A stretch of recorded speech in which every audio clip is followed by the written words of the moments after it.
जब 2-3 दिन पहले मैंने वो रील शेयर करी थी जिसमें मैंने होली फायर जो यरूशलेम में हर साल उतरती है उसके बारे में लोगों को बताया था और इस बात को भी बताया था कि 2025 में अप्रैल की 19 तारीख को होली फायर सेरेमनी वापस से यरूशलेम के अंदर होने जा रही है। तो कई सारे मसीही लोग जो थे उन्होंने कहा कि ये तो दुष्ट आत्मा का काम है, यानी पवित्र आत्मा की अग्नि को मसीही लोग दुष्ट आत्मा का काम कह रहे हैं। यानी कि एक होली सेरेमनी जो 2000 सालों से यरूशलेम में होती हुई आई है, उस होली सेरेमनी को आज के युग के कुछ चंद मसीही जिनको कुछ भी नहीं पता है वचन के बारे में, जिनको ये तक नहीं पता है कि सच्चाई क्या है और उनको पता भी नहीं है कि ये सेरेमनी 2000 सालों से होती हुई आई है, वो पवित्र आत्मा की अग्नि को दुष्ट आत्मा का काम करार देने से भी पीछे नहीं हट रहे हैं। यानी इतना दुस्साहस जो है, इतनी हिम्मत अब आज के मसीहों में आ गई है कि वो पवित्र आत्मा के खिलाफ भी बोलने से नहीं हिचकते हैं। लेकिन मैं आपको बताऊंगा कि वचन के अंदर भी इस होली फायर के बारे में हमको पढ़ने को मिलता है। निर्गमन की पुस्तक उसका 3 अध्याय 2 से लेकर 50 वचन पढ़े तो वहां पर मूसा को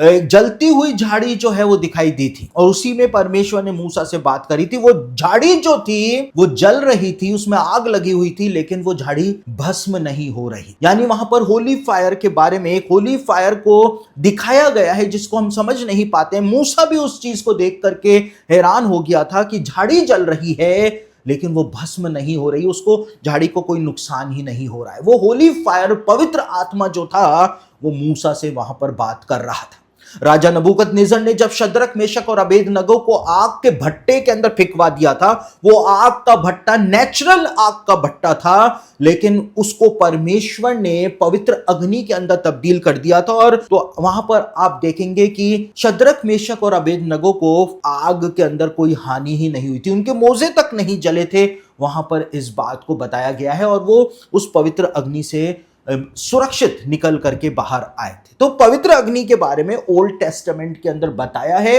कि इस तरह की एक आग जो कि पवित्र आग है, परमेश्वर के द्वारा भेजी गई आग है, जो कि पवित्र आत्मा खुद है, उसके बारे में ओल्ड टेस्टामेंट हमको बताता है। नए नियम के अंदर जब हम आते हैं तो प्रेरितों के काम 2 अध्याय 1 से 4 वचन को जब हम पढ़ते हैं तो वहां पर बताया है कि पवित्र आत्मा आग की लपटों में प्रेरितों के ऊपर उतरा था और आग की लपटों में जब उतरा था तो आग की लपटें जलती हुई फटती हुई जीवों के समान उनके ऊपर आहट ठहरी थी, उनके अंदर समा गई थी। लेकिन आग का लोगों के ऊपर उतर जाने का भी प्रेरितों के ऊपर कोई असर नहीं हुआ था। वो जले नहीं थे, वो भस्म नहीं हुए थे, वो झुलसे नहीं थे, क्योंकि वो पवित्र आत्मा की आग थी, जो पवित्र आत्मा आग के रूप में आया था और पवित्र आत्मा उनके अंदर समा गया।